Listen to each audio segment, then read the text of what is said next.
नमस्कार दोस्तों, आप सबका आपके अपने YouTube चैनल अमरीश बालियान पर हार्दिक स्वागत है, अभिनंदन है।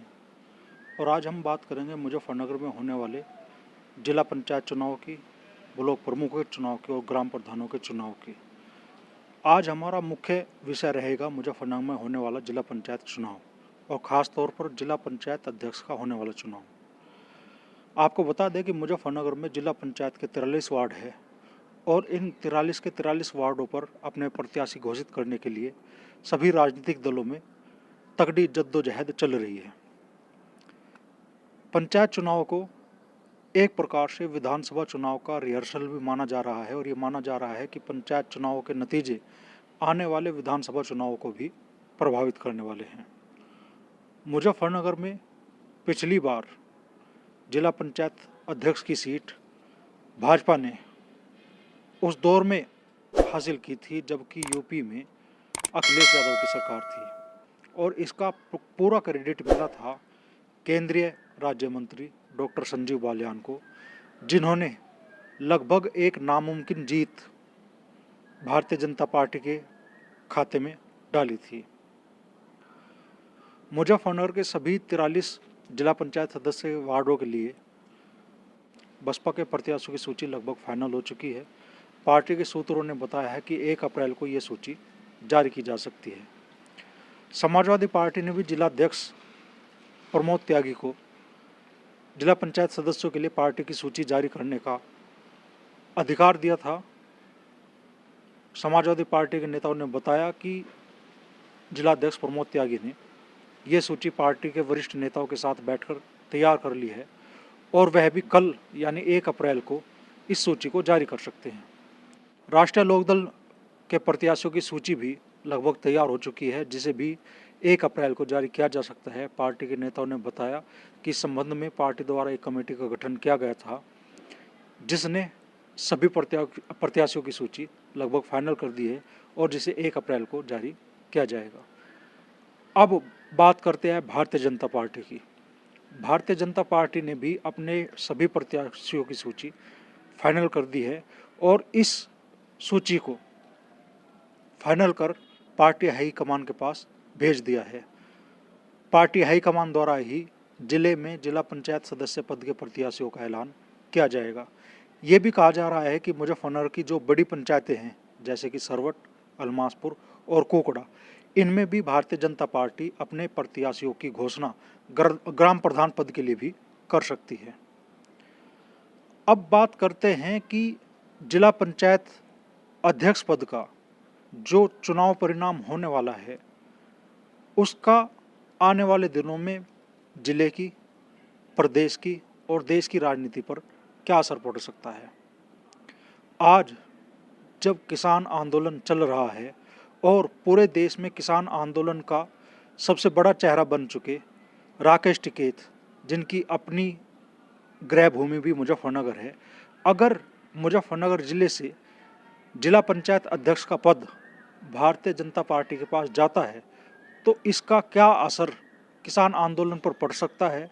पिछले पंचायत चुनाव में भी मुजफ्फरनगर जिला पंचायत में कई ऐसे जिला पंचायत सदस्य चुनाव जीत कर आए थे जिनकी पृष्ठभूमि भारतीय किसान यूनियन की थी। इनमें से अधिकतर जिला पंचायत सदस्यों का सहयोग पिछले जिला पंचायत अध्यक्ष के चुनाव में भारतीय जनता पार्टी को मिला, केंद्रीय मंत्री डॉक्टर संजीव बालियान को मिला और जिनकी बदौलत ही केंद्रीय मंत्री डॉक्टर संजीव बालियान मुजफ्फरनगर में भारतीय जनता पार्टी का अध्यक्ष जिताने में कामयाब हो पाए। ये अपने आप में बहुत बड़ी बात थी क्योंकि उस वक्त प्रदेश में अखिलेश यादव सत्ता में थे। एक बड़ा सवाल खड़ा हो रहा है, आज जब केंद्र में और प्रदेश में भारतीय जनता पार्टी की अपनी सरकार है, क्या संजीव बालियान एक बार फिर से मुजफ्फरनगर में भारतीय जनता पार्टी को जिला पंचायत अध्यक्ष की सीट दिला पाएंगे। सवाल इसलिए खड़ा हो रहा है कि मुजफ्फरनगर में इस वक्त किसानों में किसान आंदोलन के चलते भारतीय जनता पार्टी के प्रति आक्रोश दिखाई दे रहा है और इस आक्रोश का सामना संजीव बालियान खुद भी कर चुके हैं। ये बड़ी बात है कि संजीव बालियान को जो आक्रोश का सामना करना पड़ा वो भारतीय जनता पार्टी के सांसद होने के नाते करना पड़ा। संजीव बालियान की व्यक्तिगत छवि एक सांसद के तौर पर मुजफ्फरनगर में बेहद अच्छी है और लोग उनकी कार्यशैली के मुरीद हैं। ऐसे लोग जो कि भारतीय किसान यूनियन से जुड़े रहे हैं, उनके बीच भी संजीव बालियान की लोकप्रियता काफ़ी अधिक है। लेकिन क्या मुजफ्फरनगर में होने वाले पंचायत चुनाव में संजीव बालियान की ये लोकप्रियता किसान आंदोलन को दरकिनार कर भारतीय जनता पार्टी के प्रत्याशियों को वोट दिला पाएगी, या भारतीय जनता पार्टी के प्रत्याशियों को किसानों के बीच उसी तरीके का विरोध झेलना पड़ेगा जैसा कि संजीव बालियान को झेलना पड़ा? ये आने वाले दिनों में देखना बाकी है। और क्या जिला पंचायत सदस्यों के लिए जो प्रत्याशी भारतीय जनता पार्टी द्वारा घोषित किए जा रहे हैं, वो चुनावी रणभूमि में जीत हासिल कर पाएंगे? ये भी मुजफ्फरनगर के मतदाता आने वाले दिनों में तय कर देंगे।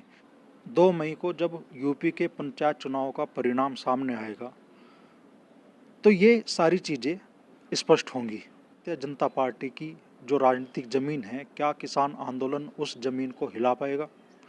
कि मुजफ्फरनगर की धरती से राकेश टिकैत का सीधा जुड़ाव है, जो कि किसान आंदोलन का आज देश में सबसे बड़ा चेहरा है।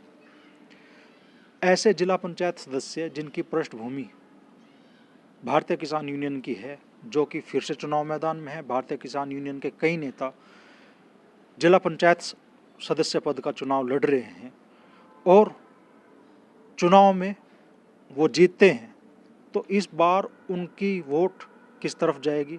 क्या वो भारतीय जनता पार्टी को वोट देंगे या विपक्ष को वोट देंगे? इस पर लोगों की बड़ी निगाह है।